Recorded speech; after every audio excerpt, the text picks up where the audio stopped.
जय हिंद दोस्तों, आप सबका आज के एडिटोरियल के वीडियो में बहुत ज़्यादा स्वागत है। आज है 22 दिसंबर थर्सडे और 3 इश्यूज को हम डिस्कस करेंगे। तीनों ही इश्यूज में आज काफ़ी फैक्चुअल बातें भी होंगी, समझने वाली एनालिटिकल बातें तो है ही हैं, लेकिन कुछ फैक्ट्स भी होंगे। तो एक आर्टिकल जो कि लीड आर्टिकल है द हिंदू में जो आया है, the need to make cancer drugs more affordable and more accessible, इसकी हम डिस्कशन करेंगे। देन दो इंपॉर्टेंट आर्टिकल्स जो कि डेमोग्राफिक डिविडेंड से इंडियन सोसाइटी से ओरिएंटेड हैं। तो एक आर्टिकल है Korean lesson in education, so what is that which India can learn from south Korea. ये आर्टिकल बिजनेस लाइन में आया है और एक आर्टिकल इंडियन एक्सप्रेस में आया है, odds of mass prosperity for India. तो जो क्वेश्चन ऑफ द डे रहेगा that will be towards the end of the video, जैसे कि आप सब जानते हैं। शुरू करते हैं अपनी डिस्कशन, लेकिन शुरू करने से पहले आपको एक जरूरी इंफॉर्मेशन मैं देना चाहता हूं, वो ये है दोस्तों, हमारे सभी कोर्सेज के ऊपर जितने भी हमारे कोर्सेज हैं, चाहे वो जीएस के हो, चाहे वो टेस्ट सीरीज हैं, चाहे वो प्रीलिम्स का लाइव क्रैश कोर्स है, सोशियोलॉजी हो, पीएसआईआर हो, आंसर राइटिंग प्रोग्राम्स हो, सभी पे 10% एडिशनल अभी डिस्काउंट आपको मिलेगा। आपको कोड क्या यूज करना है, टारगेट 2023। ये वैलिड रहेगा 1 जनवरी 2023 तक। तो एक तरफ से हमारी तरफ से ये क्रिसमस और न्यू ईयर्स का एक तोहफा है उन एस्पिरेंट्स के लिए जो कि हमारे कोर्सेज को बाय करना चाहते हैं, अवेल करना चाहते हैं। तो ये 10% डिस्काउंट आप अवेल कर सकते हैं। अगेन मैं रिपीट करूंगा, ये 21 दिसंबर से लेके 1 जनवरी 2023 तक ही एप्लीकेबल है और आप हमारे टोल फ्री नंबर पे कॉल करके इसके बारे और इन्फॉर्मेशन भी ले सकते हैं। Now the need to make cancer drugs more affordable. देखिए, अब कैंसर की अगर हम बात करें तो लाखों में लोग हर साल मारे जाते हैं कैंसर के चलते, और कैंसर की जो बीमारी है इसको डील करने के लिए जो खर्चा है वो भी बहुत महंगा होता है, दवाइयां बहुत महंगी होती हैं। It is not a very easy treatment. Of course इसमें काफ़ी आपके कॉस्ट लगते हैं, आपकी मेंटल हेल्थ भी ड्रेन होती है, फैमिली की सेविंग्स पूरी ड्रेन हो जाती है। तो अब बात यहां पे जो करी गई है, राज्यसभा की जो स्टैंडिंग कमेटी ऑन हेल्थ है उनके द्वारा एक रिपोर्ट प्रिपेयर करी गई थी, cancer care plan and management, जहां पे ये हाईलाइट किया गया दैट लगभग 40% of the cancer hospitalisation cases, इनको जो फाइनेंस किया जाता है, लोग जो पैसे देते हैं अपने खर्चे के, अपने इलाज के, वो अपनी सेविंग से देते हैं या अपनी जमीन सेल करते हैं। ठीक है, कुछ केसेस में हम ये भी देखते हैं कि लोगों को अपने कैटल को, अपने जानवरों को भी सेल करना पड़ता है, अपने घर को दाव पे लगाना पड़ता है ताकि परिवार के सदस्य को बचा सके कैंसर की बीमारी से, या फ्रेंड से, दोस्तों से, रिलेटिव से पैसे बोरो करके। तो आउट ऑफ पॉकेट एक्सपेंडिचर काफी ज्यादा होता है। तो according to the committee, even average out of pocket spending on cancer care is too high. Spending for cancer care in private facilities is about 3 times that of public facilities. देखिए, problem क्या आती है ना कि आप सरकारी अस्पताल में इलाज करने जाते हैं, आपको लाइनों में लगना पड़ता है। आपको पहली बात तो अपॉइंटमेंट मिलती नहीं डॉक्टर से, उसके बाद वहां पे आपको इतना अच्छा तरीके से ट्रीट नहीं किया जाता, हाइजीन इश्यूज होते हैं पब्लिक हॉस्पिटल्स में। तो लोग क्या करते हैं कि चलो यार, कि पब्लिक हॉस्पिटल में तो वैसे भी आज के टाइम पे सिफारिश लगानी पड़ती है किसी डॉक्टर के साथ अपॉइंटमेंट लेने के लिए भी, तो चलो कोई बात नहीं, 4 पैसे ज्यादा लगेंगे, लेकिन प्राइवेट हॉस्पिटल चले जाते हैं। लेकिन कॉस्ट, ये हम सबको पता है कि जो कॉस्ट है प्राइवेट हॉस्पिटल में जो ट्रीटमेंट का, that is 3 to 4 times more than public facilities. तो ये बातें यहां पे हाईलाइट करी गई थी कमेटी के द्वारा अपनी रिपोर्ट में, और ये कहा गया था जो एस्टिमेटेड इंसिडेंस है कैंसर केसेस की हम बात करें, लगभग 14 से 15 लाख केसेस कैंसर के हर साल भारत में रिपोर्ट किए जाते हैं। अब सर्वाइवल रेट्स की बात करें, चलो खर्चा तो है ही है बहुत ज्यादा, लेकिन उसके बावजूद भी चलो हम कहते हैं कि चलो पैसे लगे कोई बात नहीं, लेकिन हमारा जो लव्ड वन है, जो हमारा फैमिली मेंबर है, वो बचना चाहिए। अब अगर यहां पे ब्रेस्ट कैंसर की हम बात करें, ठीक है, अब जो 5 ईयर सर्वाइवल रेट्स हैं इंडिया और साउथ अफ्रीका में, that is estimated to be, तो इंडिया में सर्वाइवल रेट 65% है, साउथ अफ्रीका में 45% है। लेकिन अगर हम हायर इनकम कंट्रीज की, अमेरिका की बात करें, वेस्टर्न वर्ल्ड की बात करें, वहां पे सर्वाइवेबिलिटी भी काफी ज्यादा है, वहां पे 90% है। ठीक है, यानी कि अगर 100 में से 65 लोग हैं भारत में जो कि सर्वाइव कर पाएंगे ब्रेस्ट कैंसर, 100 में से 45 लोग हैं साउथ अफ्रीका में से जो सर्वाइव कर पाएंगे ब्रेस्ट कैंसर, लेकिन 100 में से 90 लोग हैं एडवांस्ड हाई इनकम कंट्रीज में जो कि सर्वाइव कर पाएंगे ब्रेस्ट कैंसर। उसके बाद अगर हम WHO की रिपोर्ट की बात करें तो देखिए, अगेन WHO ने भी यही बात की कि अगर कॉस्ट की बात करें ऑफ द स्टैंडर्ड ट्रीटमेंट, अगर अर्ली स्टेज हमने, अगर पॉजिटिव ब्रेस्ट कैंसर किसी को डिटेक्ट हुआ है, तो अगर अर्ली स्टेज में वो ट्रीटमेंट कराना है तो सालों भर की कमाई लग जाती है। तो यहां पे अगर कंपैरिजन की बात करें, अगर इंडिया में किसी ने इलाज कराना है ब्रेस्ट कैंसर का, तो that is equal to about 10 years of average annual wages in India. तो आपकी कितनी सारी सैलरी लग जाती है, 10 साल आपके सालों भर की कमाई दाव पे लग जाती है। और अगर हम बात करें यूएस की, तो वहां पे जो कॉस्ट है डेफिनेटली वो काफी कम है as compare to developing countries like India and South Africa. और इसके इलाज में और भी बड़े खर्चे होते हैं, और भी काफी मेडिकल इंटरवेंशंस होती हैं, सर्जिकल इंटरवेंशंस होती हैं, सपोर्टिव केयर होता है, और बहुत सारे खर्चे इन्वॉल्व होते हैं। इट इज जस्ट नॉट कि आप हॉस्पिटल से वापस आ गए तो आप ठीक हो गए, उसके बाद भी काफी खर्चे होते हैं, तो कॉस्ट बहुत ज्यादा हाई है। अब फार्मास्यूटिकल कंपनीज क्या जस्टिफिकेशन देती हैं? चलो, सरकार फ्रॉम टाइम टू टाइम कोई ना कोई योजना, कोई ना कोई पॉलिसी जरूर निकालती है, जहां पे अब जैसे हम प्रधानमंत्री जन आरोग्य योजना की बात करें, यानी कि जो लोग बहुत गरीब हैं, जो पुअर हैं, वल्नरेबल फैमिली से जो आते हैं, उनका कैसे सरकार जो है वो इलाज का खर्चा उठा सकती है, 5 लाख तक की कवरेज दे सकती है। लेकिन अब कैंसर में तो लाखों लाखों रुपए लग जाते हैं। अब क्या यहां पे ये एक्सपेक्ट करना कि जो फार्मास्यूटिकल कंपनीज हैं, let me also tell you, जब हम फार्मास्यूटिकल कंपनीज की बात करते हैं तो हम भारत को फार्मेसी ऑफ द वर्ल्ड कहते हैं, largest generic drug manufacturer of the world हम भारत को कहते हैं। अब जो फार्मास्यूटिकल कंपनीज हैं, क्या उनसे एक्सपेक्ट किया जा सकता है कि दवाइयां ये कम दाम में सेल करें? ऑब्वियसली उनके लिए तो मुनाफा ही सबसे ज्यादा जरूरी, उनके लिए तो प्रॉफिट प्रायोरिटी है, उनके लिए तो यहाँ पे ये सोशल सर्विस वाली बात नहीं आती है। अब क्या जस्टिफिकेशन होता है फार्मास्यूटिकल कंपनीज का? जो भी ट्रीटमेंट में, जो भी जैसे ब्रेस्ट कैंसर हो, किसी और किस्म का कैंसर हो, जो भी दवाइयां बनाई जाती हैं तो उसकी प्राइसेस बहुत हाई होती है। तो क्या जस्टिफिकेशन होता है फार्मास्यूटिकल कंपनीज का? उनका ये कहना होता है दैट देखो, हमारे यहाँ पे रिसर्च एंड डेवलपमेंट में बहुत ज्यादा फंडिंग होती है, कि साइंटिस्ट जो हैं दिन रात काम कर रहे हैं, रिसर्च कर रहे हैं, एक एक मॉलिक्यूल को डेवलप करना, रिसर्च करना, लाखों करोड़ रुपए लगते हैं। लेकिन डब्ल्यूएचओ की रिपोर्ट ने ही बोला, डब्ल्यूएचओ की रिपोर्ट ने कहा कि देखिए ऐसा तो कुछ नहीं है। Observe that spending on research and development they have little और नो रिलेशनशिप कि फार्मास्यूटिकल कंपनीज कैसे अपने कैंसर मेडिसिन प्राइसेस को सेट करते हैं। इसका कोई यहां पे रिलेशन नहीं है। ये डब्ल्यूएचओ की रिपोर्ट का कहना है कि ये जस्ट एक लेम एक्सक्यूज है जो फार्मास्यूटिकल कंपनीज दे रहे हैं।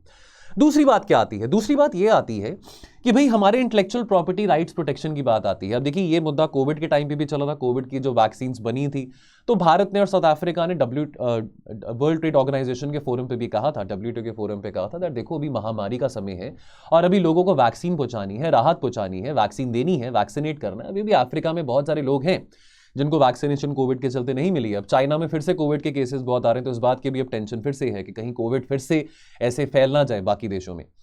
तो लेकिन बात यहां पे ये आती है, उस वक्त जो ये आर्गुमेंट इंडिया और साउथ अफ्रीका ने रखा था WTO पे, तो जो फार्मास्यूटिकल कंपनीज थी उनका ये कहना था दैट देखो ऐसे तो हम intellectual property rights wave of नहीं कर सकते हैं कि भाई हमारे साइंटिस्ट की बहुत मेहनत लगी है, दिन रात एक किया है।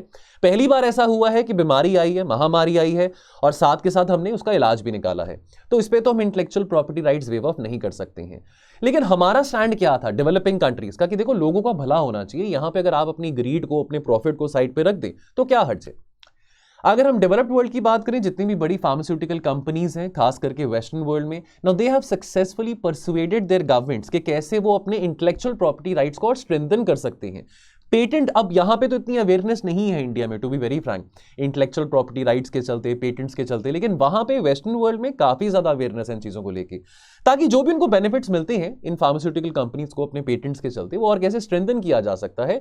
और इंटेलेक्चुअल प्रॉपर्टी राइट रिजीम अगर बहुत ज्यादा वहां पे कंजर्वेटिव है, स्ट्रांग है, इसके चलते companies they can also exercise monopoly control over their products. तो कोई और देश में कोई और ऐसी जेनरिक कंपनी ये ड्रग्स इजिली नहीं बना पाएगी, बिकॉज ऑब्वियसली बात है कि भी वो कहेंगे कि हमारा राइट है, हमने इसमें इनोवेशन करी है, हमारा इंटेलेक्चुअल प्रॉपर्टी राइट बनता है, तो ऐसे कैसे हम किसी को दे दें ये दवाई बनाने के लिए।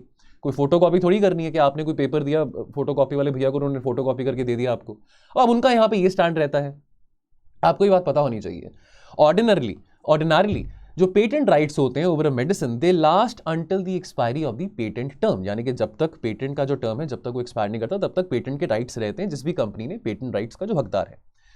आफ्टर दैट जो जेनरिक कॉम्पिटिशन है that leads to reduction in its price. अब हम यहाँ पे कहते हैं कि जेनरिक जो दवाइयां हैं यहाँ पे बहुत बनाई जाती हैं, India is the largest manufacturer of generic drugs, तो वो तभी पॉसिबल है जब जो अगर कोई भी हम ड्रग मैन्युफैक्चर कर रहे हैं, बना रहे हैं, जब तक उस ड्रग का पेटेंट टर्म एग्जिस्ट करता है तब तक उस कंपनी का राइट है, जो भी कंपनी, लेट्स से वो ABC कंपनी है जिसने कोई ड्रग XYZ बनाया है, तो जब तक उसका पेटेंट राइट है तब तक वो चलता रहेगा। लेकिन अगर जब उसका पेटेंट टर्म इस ड्रग का XYZ का खत्म हो जाता है, तब कोई भी जेनरिक कंपनी, लेट्स से वो इंडिया में हो, इस XYZ ड्रग का जेनरिक वर्जन बना सकते हैं जो कि कॉस्ट में कम होता है, इतना महंगा नहीं होता। लेकिन अगर हम नॉन कम्युनिकेबल डिजीजेस की बात करें, कैंसर की बात करें, सिचुएशन थोड़ी डिफरेंट होनी चाहिए, बिकॉज कैंसर के केसेस बढ़ रहे हैं और इसका इलाज भी बहुत महंगा है। Even before generic producers they enter the market, अब जिसने कोई ड्रग बनाया था, लेट्स से ये XYZ हम ड्रग की बात करें जो कि ABC कंपनी ने बनाया था, अब उसमें नई इनोवेशन आ जाती है, अब उस पर्टिकुलर बीमारी से लड़ने के लिए नए तौर तरीके आ जाते हैं, ठीक है, उसमें और एडवांस थेरेपीज आ जाती हैं, ठीक है, ट्रीटमेंट काफी इवॉल्व कर जाता है, तो उसका क्या, जो नई थेरेपीज आई हैं, जो ड्रग्स को रिप्लेस किया जा रहा है अर्लियर जनरेशन में से, तो यानी कि अब जो जेनरिक जो दवाई बनाई गई है, जो जेनरिक ड्रग बनाया गया है, उसमें ये नई इनोवेशन तो नहीं आई ना, जो कि अब नई इनोवेशन के साथ एक जो ड्रग आया है सामने हमारे। Additionally, in the case of pharmaceutical patents, जो leading firms इंडस्ट्री में हैं, they often obtain patents on incremental innovations. बात बात पे वो कहते हैं कि देखो इस ड्रग में हमने नया कुछ एक सॉल्ट ऐड करा है, एक नया हमने ये चीज ऐड करी, तो एक नई इनोवेशन है, तो इसके चलते हम अपना पेटेंट राइट इस पे और बढ़ा रहे हैं। अब हमारे यहाँ पे जो हमारा पेटेंट्स एक्ट है, अगर हम इंडियन पेटेंट्स एक्ट लॉ 1970 की बात करें, तो हम एवरग्रीनिंग ऑफ पेटेंट्स अलाउ नहीं करते हैं कि भाई आप बात बात में बोले कि आपने इसमें कोई नया इनोवेशन करा है, कोई नया चेंज लेके आए हैं दवाई में, तो इसके चलते अब दूसरा जो जेनरिक मैन्युफैक्चरर है वो दवाई इस करके नहीं बना सकता क्योंकि आपका पेटेंट टर्म और बढ़ गया है, तो नहीं, ये हम अलाउ नहीं करते हैं। कंपनीज, ये जो बड़ी कंपनीज हैं, ये ऐसा क्यों करती हैं? ताकि इनकी जो मोनोपोली है अपने प्रोडक्ट के ऊपर और ज्यादा बढ़ सके। लेकिन एक बात समझनी जरूरी है, जो दवाई है, जो ट्रीटमेंट है, अगर ये अपना मोनोपोली यहां पे नहीं लेके आते, अपना ग्रीड यहां पे नहीं लेके आते, तो लाखों लोगों की जान बच सकती है और उनके पैसे भी कम खर्च होंगे इस चक्कर में। अब देखिए, जीने का अधिकार तो सबको ही है ना, ये बात तो सुप्रीम कोर्ट भी बार बार अपनी जजमेंट्स में सक्सेसिवली इस बात को एक्नॉलेज करा गया है। अगर हमको ऐसी एसेंशियल मेडिसिन का एक्सेस नहीं मिलता, ठीक है, एक तो एक्सेसिबिलिटी की बात है, एक अफोर्डेबिलिटी की बात है, तो अब देखिए obviously loss of loved ones है, और अगर चलो हमको एक्सेस टू मेडिसिन मिलता है लेकिन अफोर्डेबल नहीं है, तो डेफिनेटली अब अपने परिवार के सदस्यों को बचाने के लिए लोग तो क्या कुछ नहीं करते हैं, लेकिन फाइनेंशियल स्ट्रेस भी बढ़ जाता है अगर इतने पैसे हमारे पास ना हो। तो कहीं ना कहीं because of lack to these critical medicine, that is jeopardising the right to live with dignity, जो कि एक फंडामेंटल राइट है under the article 21 of our constitution. अब राइट टू लिव की बात आती है तो सुप्रीम कोर्ट ने बोला दैट सबसे पहला जो राइट है किसी भी इंसान के लिए वो राइट टू लिव है, बाकी सारे राइट्स बाद में से वहीं से ओरिजिनेट होते हैं, वहीं से आते हैं। That right to live is the arc of all other rights, ठीक है। इनफैक्ट WHO ने भी कहा है इस बात को। WHO ने बोला है देखिए, आप जो इंसान आया है, जो इंसान जिसने जन्म लिया है दुनिया में, तो उसका अधिकार बनता है, जन्म सिद्ध अधिकार बनता है कि उसको highest attainable standard of health मिले, फिजिकल हेल्थ हो, मेंटल हेल्थ हो, इमोशनल हेल्थ हो, सोशल हेल्थ हो, वो सभी चीजें एंजॉय कर सकता है। अच्छी हेल्थ में रहना, तंदुरुस्त रहना हर कोई चाहता है और ये हर किसी का अधिकार भी होना चाहिए। तो what is the way forward? अब यहां पे बात करेगी कि अगर हमारी सरकार और ज्यादा असर्टिवली कंपल्सरी लाइसेंस को ग्रांट कर सकते हैं। अब जैसे हमारा इंडियन पेटेंट्स एक्ट है 1970, अब हमारे इंडियन पेटेंट्स एक्ट 1970 के चलते, सेक्शन 100 के चलते, Indian patents act 1970 section 100 allow करता है सरकार को कि वो ऑथराइज कर सकते हैं किसी भी ऐसी एंटिटी को, किसी भी ऐसे जेनरिक ड्रग मैन्युफैक्चरर को, कि वो कोई ऐसा ड्रग बना सकते हैं जिसके ऊपर ऑलरेडी पेटेंट बना हुआ है। सो फॉर एग्जांपल कोई ड्रग है, तो कंपल्सरी लाइसेंसिंग की मैं बात कर रहा हूं। फॉर एग्जाम्पल लेट्स से कोई ड्रग है जो कि जॉनसन एंड जॉनसन ने बनाया है, अब उसके ऊपर उसका जॉनसन एंड जॉनसन का पेटेंट है। लेकिन अगर मान लीजिए कोई हमारे यहां पे कोई जेनरिक ड्रग मैन्युफैक्चरर है, वो ड्रग बनाना चाहता है जो कि जॉनसन एंड जॉनसन ने बनाया है, तो बिना जॉनसन एंड जॉनसन के परमिशन के बिना, यानी कि उनकी परमिशन के बिना ड्रग नहीं बनाया जा सकता। लेकिन हमारे यहाँ पे जो कानून है पेटेंट एक्ट 1970 अलाउ करता है जेनरिक ड्रग मैन्युफैक्चरर को कि जॉनसन एंड जॉनसन की परमिशन के बिना आप उस ड्रग का जेनरिक वर्जन बना सकते हैं। तो वे फॉरवर्ड में यहां पे यही सजेशन आर्टिकल में कॉलमिनिस्ट कह रहे हैं कि हमको और ज्यादा असर्टिवली अलाउ करना चाहिए कंपल्सरी लाइसेंसिंग रेजिम को। चलिए अगला आर्टिकल, यहां पे बात करेंगे कोरियन लेसन इन एजुकेशन। देखिए हम साउथ कोरिया की बात करें, वैसे चलो पहले इंट्रोडक्शन में इस आर्टिकल में ये बात कही गई कि दुनिया भर में जो आबादी है वो एज हो रही है। Like around 34 countries in the world they currently have a senior citizen population. Senior citizen population यानी कि जिनकी जो उम्र है, एज है 65 एंड अबव है। एंड ऑब्वियसली अब यानी कि बुढ़ापा, यानी कि जो सीनियर सिटीजन्स की जो पॉपुलेशन है दुनिया भर में बढ़ रही है, यानी कि जो डिपेंडेंसी है सीनियर सिटीजन्स की यंग पॉपुलेशन पे, वो भी बढ़ती रहेगी आने वाले टाइम में। और ये जो आंकड़ा है आने वाले टाइम में और बढ़ता रहेगा। For example by 2050 1 in 6 humans, यानी कि लगभग हम कह के चलें कि 33 to 36% of the people living globally they will be as 65 years and above from 1 in 11 in 2019। तो ये आबादी और बढ़ती रहेगी। अब साउथ कोरिया की बात करें, साउथ कोरिया ने काफी रिमार्केबल इकोनॉमिक ग्रोथ देखा है 90s में, अर्ली 2000s में। साउथ कोरिया ने अपनी इकोनॉमी को भी रिकंस्ट्रक्ट किया काफी 1950s में, कोरियन वॉर के बाद, जो वॉर जो कोरियन पेनिनसुला में हुआ था नॉर्थ कोरिया और साउथ कोरिया के बीच में, तो साउथ कोरिया ने अपने आप को रिकंस्ट्रक्ट किया है। आज के टाइम पे देखिए, अब हम ऑटोमोबाइल्स की बात करें, इलेक्ट्रॉनिक्स की बात करें, हार्डवेयर मैन्युफैक्चरिंग की बात करें, साउथ कोरिया का नाम है। South Korea is known for manufacturing, whether it's Hyundai cars, whether it's Samsung phone, whatever it is. तो वहां पे बहुत ज्यादा इस बात की तरक्की हुई है। लेकिन अब अगर हम साउथ कोरिया की अभी प्रेजेंट सिचुएशन की बात करें, यहां पे एजिंग पॉपुलेशन बहुत ज्यादा है, ठीक है। नाउ फर्टिलिटी रेट आज के टाइम पे साउथ कोरिया में सबसे ज्यादा कम है, 0.84 बर्थ्स पर वुमन। इनफैक्ट हमारे यहाँ पे इंडिया में भी जो टोटल फर्टिलिटी रेट है, अभी जैसे रिसेंटली जो नेशनल फैमिली हेल्थ सर्वे के चलते जो रिपोर्ट आई थी, तो हमारा total fertility rate is around about 2.1। हमने भी काफी सिग्निफिकेंट पॉपुलेशन कंट्रोल करा है। लेकिन ये बात की टेंशन हमको भी है कि आने वाले समय में हमारे पास वो डेमोग्राफिक डिविडेंड नहीं होगा जो आज हम एंजॉय कर रहे हैं। तो आज every second person walking on the road is 27, 28, 29 years of age. तो डेमोग्राफिक डिविडेंड क्या होता है? यानी कि वो पॉपुलेशन, वो आबादी जो कि प्रोडक्टिव पॉपुलेशन है, जो कि वर्किंग एज पॉपुलेशन में आती है। हम 15 to 59 ईयर्स ऑफ एज की जो बात करते हैं, यानी कि यही लोग होते हैं जो कि काम करने जाते हैं बाहर। तो डेमोग्राफिक डिविडेंड का अभी तो हमारे पास वो एडवांटेज है, लेकिन क्या वो आगे जाके हमको रहेगा? बिकॉज आगे जाके हमारे यहाँ पे भी आबादी बहुत बढ़ने वाली है, सीनियर सिटीजन्स की आबादी बढ़ने वाली है। अब साउथ कोरिया में हम ये देख रहे हैं, तो साउथ कोरिया क्या कर रहा है? What can India learn from south Korea? देखिए सीधी सी बात है जो इस आर्टिकल में मेंशन करी गई है वो ये है कि देखो साउथ कोरिया में अब जो सीनियर सिटीजन्स लोग हैं वो बढ़ रहे हैं और जो बच्चे हैं वो कम आ रहे हैं, यानी कि बच्चे ज्यादा पैदा नहीं हो रहे हैं, विच मीन्स कि ज्यादा बच्चे स्कूल अटेंड नहीं करेंगे, विच मीन्स कि सरकार अगर चाहे, अगर स्कूल्स में बच्चे कम जा रहे हैं पढ़ने के लिए, तो सरकार वो जो बजट है एजुकेशन के लिए, जो कि प्राइमरी एजुकेशन, सेकेंडरी एजुकेशन या हायर एजुकेशन में जो सरकार के जो द्वारा कॉन्ट्रीब्यूशन रहती है, क्यों ना वो बजट यूटिलाइज किया जाए इन सीनियर सिटीजन्स के लिए, ताकि वो अपने आप को रीस्किल कर सकते हैं, अपनी स्किल सेट को और एनहांस कर सकते हैं, अपनी इंप्लॉयबिलिटी को और बढ़ा सकते हैं। ये जो इस आर्टिकल में सेंट्रल बात ये कही गई थी, ठीक है। अब लेकिन हमारे यहां पे क्या चैलेंज है? हमारे यहां पे अभी तो बच्चे भी बहुत हैं, जवान भी बहुत हैं और सीनियर सिटीजन्स भी बहुत हैं। हम ये चीज सेम रेप्लिकेट तो नहीं कर सकते, सीख सकते हैं, लेकिन सेंट्रल बात यहां पे ये कही गई है कि आने वाले समय में जब हमारी एजिंग पॉपुलेशन बढ़ेगी तो कैसे हम अपनी एजिंग पॉपुलेशन को रीस्किल कर सकते हैं और एम्प्लॉयबल बना सकते हैं by doing what south Korea is doing. हमने ऑलरेडी अभी इतना एडवांटेज अपने डेमोग्राफिक डिविडेंड का नहीं उठाया। बार बार आर्टिकल्स आते हैं, बार बार इसको लेकर चर्चा की जाती है दैट कहीं हम लेट ना हो जाए कि अभी जो हमारे पास डेमोग्राफिक डिविडेंड है ये और 12-13 सालों में नहीं रहने वाला। तो बहुत इंपॉर्टेंट है, जितना ही हम ध्यान अपने इंफ्रास्ट्रक्चर में, फिजिकल इंफ्रास्ट्रक्चर में रखते हैं, उतना ही ध्यान हमको ह्यूमन इंफ्रास्ट्रक्चर में, ह्यूमन कैपिटल में इन्वेस्ट करना भी बहुत ज्यादा जरूरी है, ठीक है। While our policy attention has been focused on the youth population, लेकिन अब हमको अपनी एजिंग पॉपुलेशन के बारे में भी सोचना पड़ेगा। ठीक है, हम अपने बच्चों को एजुकेट कर रहे हैं, हम नौजवानों को स्किल कर रहे हैं, हम मदद कर रहे हैं कि कैसे उनको नौकरी मिल सकती है, कैसे वो और एम्प्लॉयबल बन सकते हैं, लेकिन what about the senior citizens? अगर आज के टाइम पे लाइफ एक्सपेक्टेंसी तो बढ़ गई है, तो आज के टाइम पे 75 ईयर्स तक भी आदमी काम कर लेता है। तो अगर 60 साल की उम्र में कोई रिटायर होता है, 10 साल 15 साल वो और अगर काम करना चाहते हैं, और आज के टाइम पे चीजें रैपिडली बदलती हैं, टेक्नोलॉजी रैपिडली इवॉल्व होती है, तो कैसे वो भी अपने आप को एम्प्लॉयबल बना सकते हैं? ये बात इस आर्टिकल में सेंट्रल करी गई है, ठीक है। हमारी जो 60+ पॉपुलेशन है that is projected to touch around about 20 crore in 2031 from अभी like from around about 138 million in 2021, यानी कि आने वाले कुछ 8 सालों में, 7 सालों में हमारी जो 60+ पॉपुलेशन है 14 करोड़ से 20 करोड़ होने वाली है। That is a rise of around about 40%। जो ओल्ड एज डिपेंडेंसी रेशो है वो भी बढ़ने वाला है। ओल्ड एज डिपेंडेंसी रेशो यानी कि वो लोग जो कि 60 साल की उम्र के हैं, उनकी जो डिपेंडेंसी यानी कि किन के ऊपर होगी? जो कि हमारा डेमोग्राफिक डिविडेंड है, वर्किंग एज पॉपुलेशन है।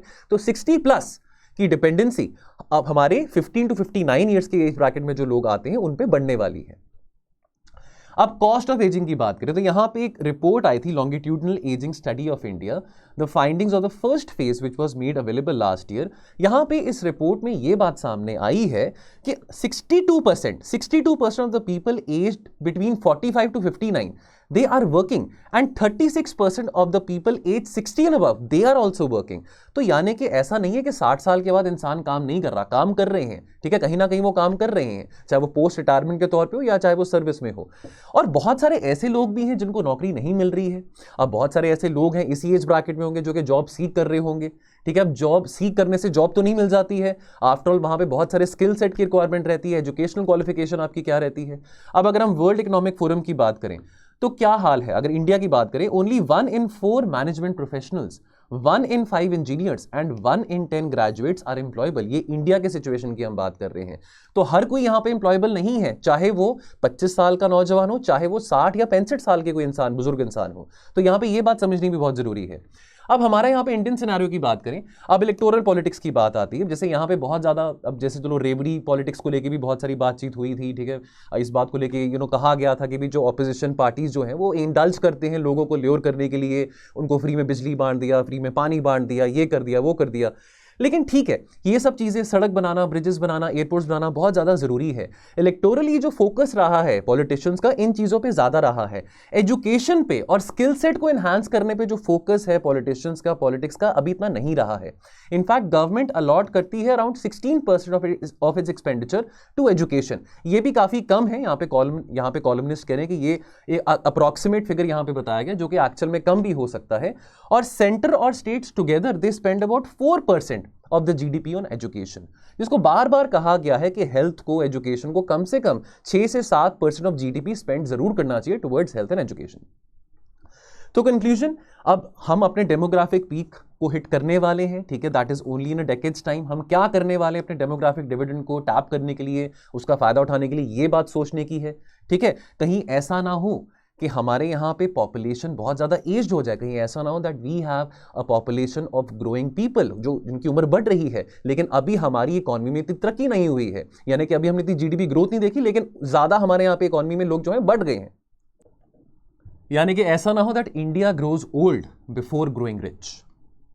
चलिए, लास्ट आर्टिकल आज का, the odds of mass prosperity, Manish Sabharwal ji ने आर्टिकल लिखा। अब इनके जो भी आर्टिकल्स आते हैं ना मनीष सब्बरवाल जी के, इनमें ना फैक्चुअल बातें काफी, अपने आर्टिकल्स में फैक्चुअल बातें काफी डालते हैं, ठीक है। अब इनके आर्टिकल में जो मेन बात है कि अगेन यहाँ पे डेमोग्राफिक डिविडेंड की बात करी जा रही है।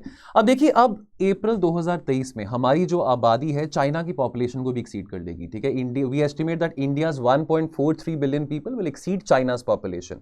ये अच्छी बात भी है और इसमें थोड़ी सी खटास की बात भी है, bitter and sweet both.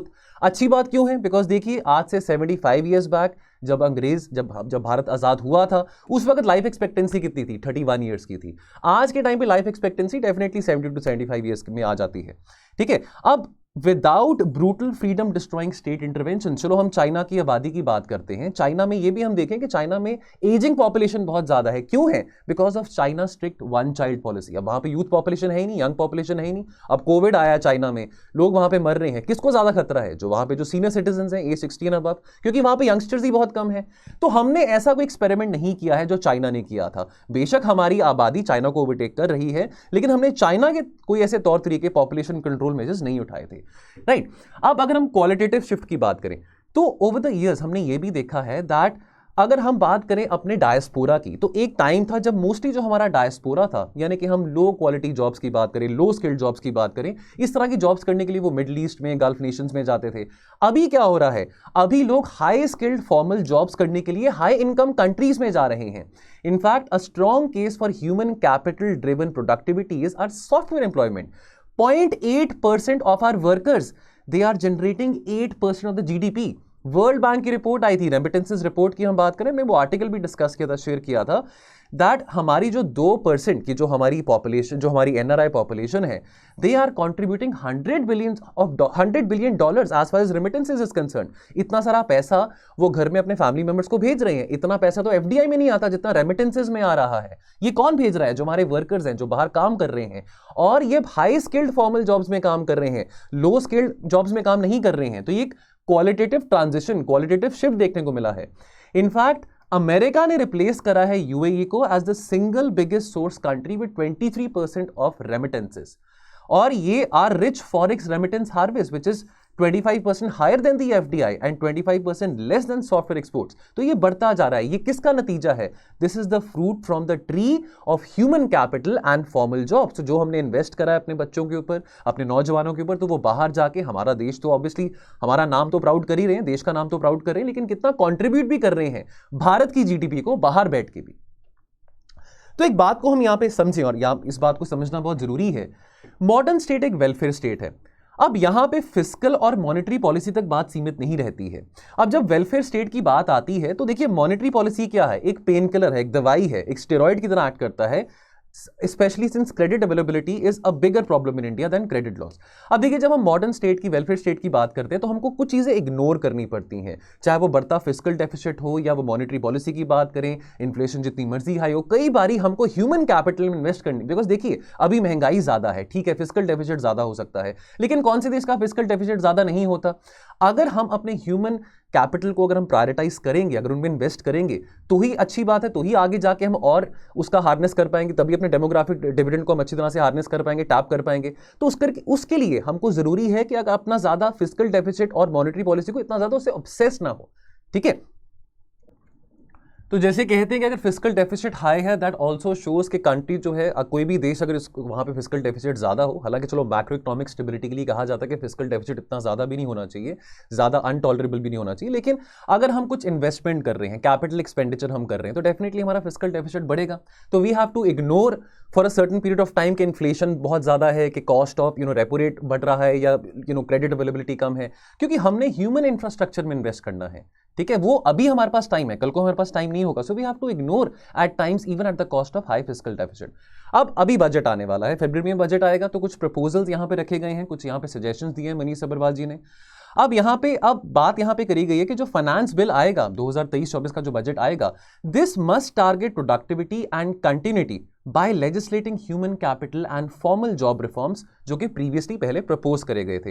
Perhaps यहां पे एक सजेशन दिया गया है, अब हम न्यू एजुकेशन पॉलिसी की जो बात करते हैं, जो 2020 में डिजाइन करी गई थी, अब ये इंप्लीमेंट की जाएगी 2023-24 के एकेडमिक सेशन में। अब इसका जो इंप्लीमेंटेशन प्रोसेस है, जो पीरियड है, वो और कितना हम जल्दी कर सकते हैं, बिकॉज ऑब्वियसली इसका जो अगर इंप्लीमेंटेशन ग्लाइड पाथ की बात करें, चलो अगले साल तो इसको इंप्लीमेंट हो रहा है न्यू एजुकेशन पॉलिसी, लेकिन इसका जो इंप्लीमेंटेशन ग्लाइड पाथ है वो 15 साल का है। कैसे उसको मिनिमाइज किया जा सकता है 5 साल तक, ये बात यहां पर प्रपोज करी गई है। अब जो फाइनेंस बिल है, this should also abolish separate licensing requirement for online degrees. आज के टाइम पे तो ऑनलाइन लर्निंग वैसे ही बहुत इंकरेज, आज के टाइम में तो वैसे ही इंकरेज किया जा रहा है ऑनलाइन लर्निंग को, तो कॉलेजेस को, यूनिवर्सिटीज को किसी तरह के लाइसेंसिंग रिक्वायरमेंट की जरूरत ना हो अगर उन्हें ऑनलाइन लर्निंग प्रोग्राम्स लॉन्च करने हैं, ठीक है। और उसके बाद यहां पे बात करी गई है अप्रेंटिसेस की। अब अगर हम अप्रेंटिस की बात करें, यानी कि इंटर्नशिप्स की बात करें, इंटर्नशिप्स बढ़ाना भी बहुत ज्यादा जरूरी है, अप्रेंटिसेस कल्चर बढ़ाना भी बहुत ज्यादा जरूरी है। देखिए, अब कहीं भी आप जॉब करने जाते हैं, उस जगह में जॉब करने से पहले आपको पता होना चाहिए कि वहां पे किस तरह का आपका जॉब प्रोफाइल रहेगा, क्या आपने काम करना है, क्या नहीं करना है। हम बार बार कहते रहते हैं कि हमारे यहाँ पे मैन्युफैक्चरिंग जॉब्स नहीं है, मैन्युफैक्चरिंग सेक्टर इतना स्ट्रेंथ नहीं हुआ। क्या हम मैन्युफैक्चरिंग सेक्टर में अप्रेंटिसशिप कल्चर इंक्रीज कर रहे हैं कि चलो ठीक है, एक बच्चा ग्रेजुएशन के बाद चलो पैसे तो कमा लेगा, लेकिन अगर उसको एक इंस्टीट्यूशनलाइज तरीके से अगर एक इंटर्नशिप प्रोसेस उसको मिलता है, जहां पे इंटर्नशिप पीरियड में उसको कुछ सैलरी भी मिलती है, may be for 1 year 1.5 year, उसका स्किल सेट बढ़ सकता है, ठीक है। तो स्किल सेट बढ़ाने के लिए जो अप्रेंटिसशिप है वो बहुत ज्यादा जरूरी है, तो ये बात यहां पे सजेस्ट करी गई है।